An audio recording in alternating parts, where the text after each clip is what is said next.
Hi there, my name is Tess Switty from Marketing Tips for Translators. I help freelance translators and interpreters market their services and grow their business. I'm back with my Facebook Lives. I will try to be back every Wednesday at this time. So this is noon my time, 8 p.m. Central European time.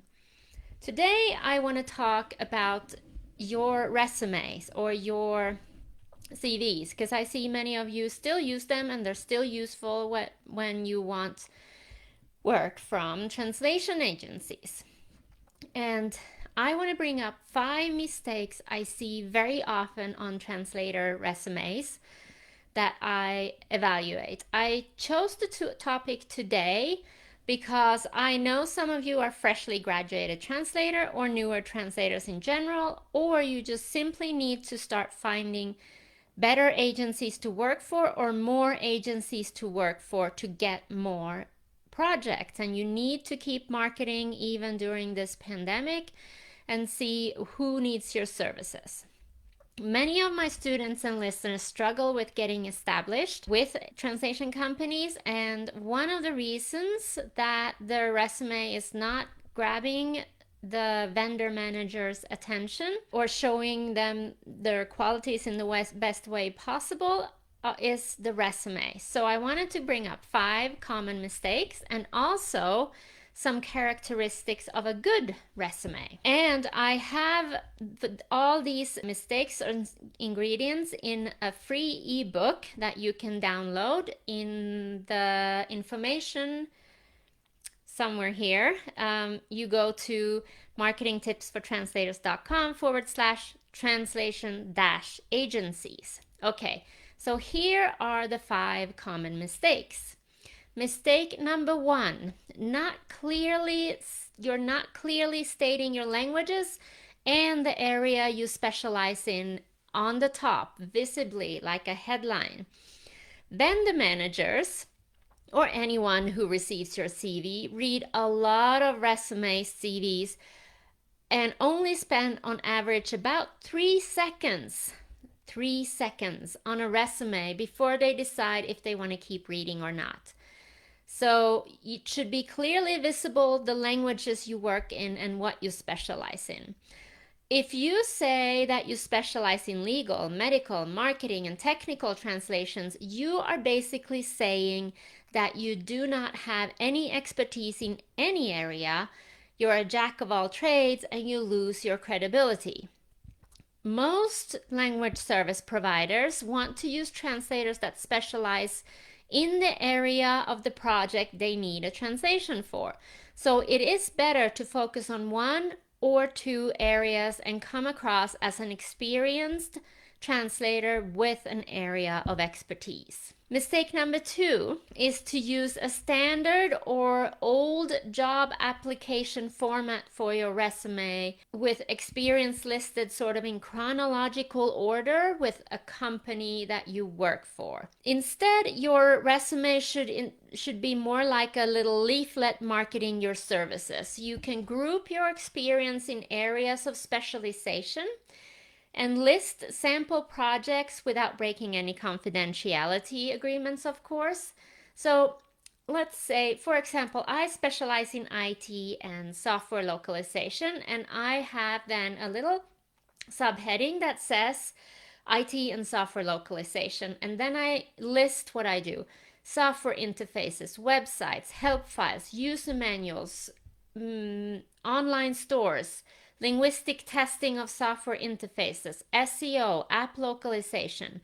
And then I say, for example, and I list some direct clients I work for. But if you don't work for any direct clients, don't list any companies if you don't have their approval. Remember the 3-second rule again. Don't use the old format of a traditional CV that becomes 3 pages long. Use columns, layout, and bullet points to make the resume short, succinct, visually appealing, and to the point.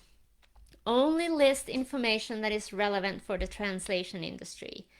Which leads me to mistake number 3, including irrelevant information for translation buyers, or information that translation buyers aren't interested in.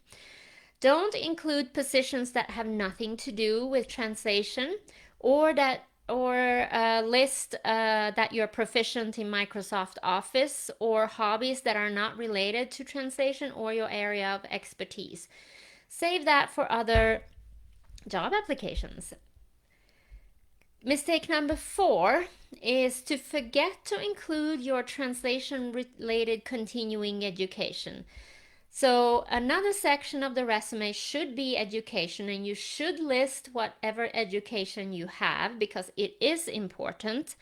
But don't forget to include all the webinars and the courses and the workshops you've taken to improve your area of specialization or your translation skills. So I have listed my copywriting courses, my SEO courses, my writing courses in Swedish, etc., because these are relevant. So don't forget to list these under education too. Mistake number 5 is to not take advantage of the fact that most resumes are read in digital format these days. This means that you can easily include links to your website or social media profiles or your portfolio. This also saves you space. And these days there are so many great looking resumes templates out there that makes layout so easy. For example, with Canva, you can pick from many ready-made templates and just edit the copy. So these were the 5 mistakes I regularly see. Not clearly stating your languages and the area of specialization at the top. Number 2, using a standard old job application format with experience listed in chronological order. Number 3, including irrelevant information. Number 4, forgetting to include relevant information such as continuing education courses. Number 5, not taking advantage of the fact that most resumes are read in digital format these days. So now I wanted to say what a great resume looks like, or what the characteristics are. It doesn't waste space on irrelevant or superfluous information. It indicates your level of experience also with specific CAT tools. It details any knowledge or experience you have of related services such as desktop publishing or SEO. It includes any relevant professional association membership, credentials, and certifications. A professional membership shows that you care about your industry, your business, you take it seriously, and it has so many benefits, and this is a great thing to include in a resume. It quantifies and contextualizes your accomplishments wherever possible.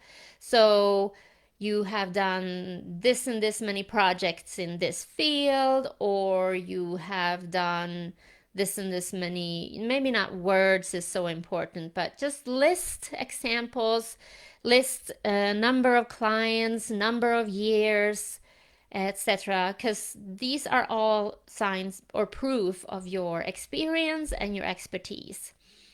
It should be always up to date. Go through it once or twice a year and update it, and save maybe in the footer, say last updated then, because this also protects you from people using an old version and plagiarizing it.